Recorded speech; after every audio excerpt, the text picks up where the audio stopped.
నమస్తే.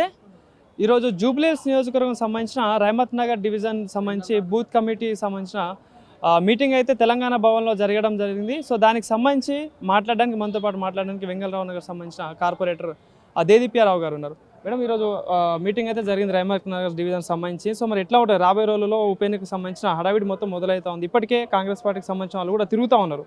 సో మరి ఎట్లా ఉండబోతున్నారు బీఆర్ఎస్ పార్టీ పరిస్థితి ఎట్లా ఉండబోతుంది రాబోయే?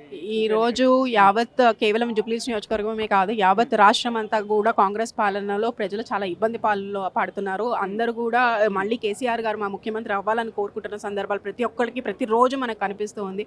అలాంటిది బై ఎలక్షన్ అనివార్య కారణాల వల్ల బై ఎలక్షన్ వస్తుంది కాబట్టి డెఫినెట్గా మరోసారి బీఆర్ఎస్ పార్టీ జెండా ఎగరేయడానికి బీఆర్ఎస్ శ్రేణులు, కార్యకర్తలు, నాయకులు బూత్ స్థాయి ఈ రోజు కేవలం మీ సాక్షిగానే మీ కళ్ళు ఎదురుగానే చూసేది కేవలం ఒక డివిజన్, ఒక బూత్ స్థాయి మీటింగ్, ఒక డివిజన్, ఒక బూత్ స్థాయి మీటింగే ఈ విధంగా జరిగిందంటే యావత్ నియోజకవర్గం మొత్తం అంతా కూడా ఎంత దృఢమైన బీఆర్ఎస్ క్యాడర్ ఉందో మీరు అర్థం చేసుకోవచ్చు. కాబట్టి దీన్ని బట్టి ఇది ఒక చిన్న ఉదాహరణ మాత్రమే. మేమందరం కూడా గత మాగంటి గోపీనాథ్ గారి ఆధ్వర్యంలో మొత్తం జూబ్లీహిల్స్ నియోజకవర్గం అంతా కూడా బీఆర్ఎస్ క్యాడర్ దృఢంగానే ఉంది. మేము ఎక్కడా కూడా చెక్కు చెదరకుండా కూడా ప్రజల్లో మమేకమై ప్రజల్లో నిరంతరం ప్రజల్లో ఉంటున్న కార్యకర్తల నాయకులు ఎవరైనా ఉన్నారంటే అది బీఆర్ఎస్ పార్టీ నాయకులే.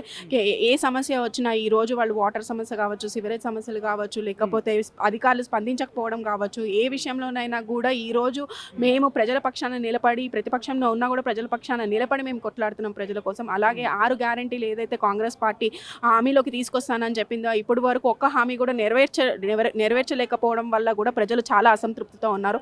డెఫినెట్గా ప్రజలు గట్టి సమాధానం ఇస్తారు, గట్టి జవాబు ఇస్తారని చెప్పి మేము ఈ నియోజకవర్గంలో జరిగే బై ఎలక్షన్ ద్వారా మొత్తం రాష్ట్రానికి తెలియజేయబోతున్నాం. యావత్ దేశమంతా కూడా ఈరోజు జూబ్లీహిల్స్ నియోజకవర్గం వైపు చూస్తుంది. ఎందుకంటే గత 22 నెలల కాంగ్రెస్ పాలనలో ఏమి చేయలేదనే విషయము యావత్ దేశమంతా కూడా చెప్పాలని చెప్పి జూబ్లీహిల్స్ నియోజకవర్గం అంతా కూడా రెడీగా ఉంది. మేము సిద్ధంగా ఉన్నాం. అంటే దాదాపుగా ఇప్పటికే కాంగ్రెస్ పార్టీకి సంబంధించిన మంత్రులు కావచ్చు, ఎమ్మెల్యేలు జూబ్లీహిల్స్ తిరుగుతూ ఉన్నారు. సో 10 ఏళ్లలో బీఆర్ఎస్ పార్టీ విధ్వంసం చేసింది, ఎలాంటి అభివృద్ధి చేయలేదని చెప్పేసి మాట్లాడుతూ ఉన్నారు. సో ఏం చెప్పదలుచు మరి అట్లాంటి వాళ్ళకి?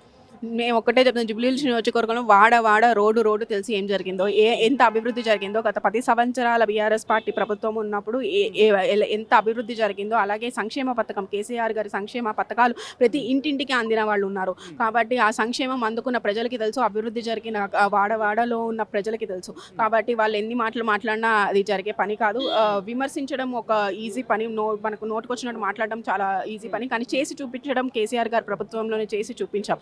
కాబట్టి ప్రతి ఒక్కళ్ళు కూడా కేసీఆర్ గారు ఏం చేశారు, మాకు ఇప్పుడు ఏం జరుగుతుంది అనే విషయం ప్రతి ఒక్కళ్ళు కూడా అర్థం చేసుకుంటున్నారు. ఎందుకంటే చీకటి ఒక విలువ, అంటే వెలుగు ఒక విలువ చీకటి వస్తేనే తెలుస్తుంది అన్నట్టు ఇప్పుడు అంతా కూడా చీకటి మయంలో ప్రజలందరూ ఉన్నారు. కాబట్టి డెఫినెట్గా కాంగ్రెస్ పార్టీకి గట్టి జవాబు ప్రజలు ఇవ్వబోతున్నారు. మీరు కూడా వెంగళరావు నగర్ సంబంధించిన డివిజన్ కార్పొరేటర్గా పనిచేస్తా ఉన్నారు. సో మరి ఎట్లా ఉంది మరి ఆ డివిజన్ సంగతి ఎట్లా ఉంది, మరి క్యాడర్ అట్లనే ఉందా? సో మరి రాబోయే ఎన్నికల్లో ఎట్లా ఉండబోతుంది?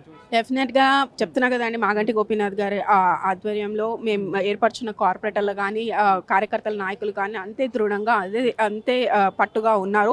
కాబట్టి వెంగళరావు డివిజన్లో మేము చేసిన అభివృద్ధి, గత 40-50 సంవత్సరాల్లో జరగని అభివృద్ధి కూడా మేము ఈరోజు వెంగళరావు డివిజన్లో చేసి చూపించాం. కాబట్టి ప్రజలందరూ కూడా మా వైపే ఉన్నారు.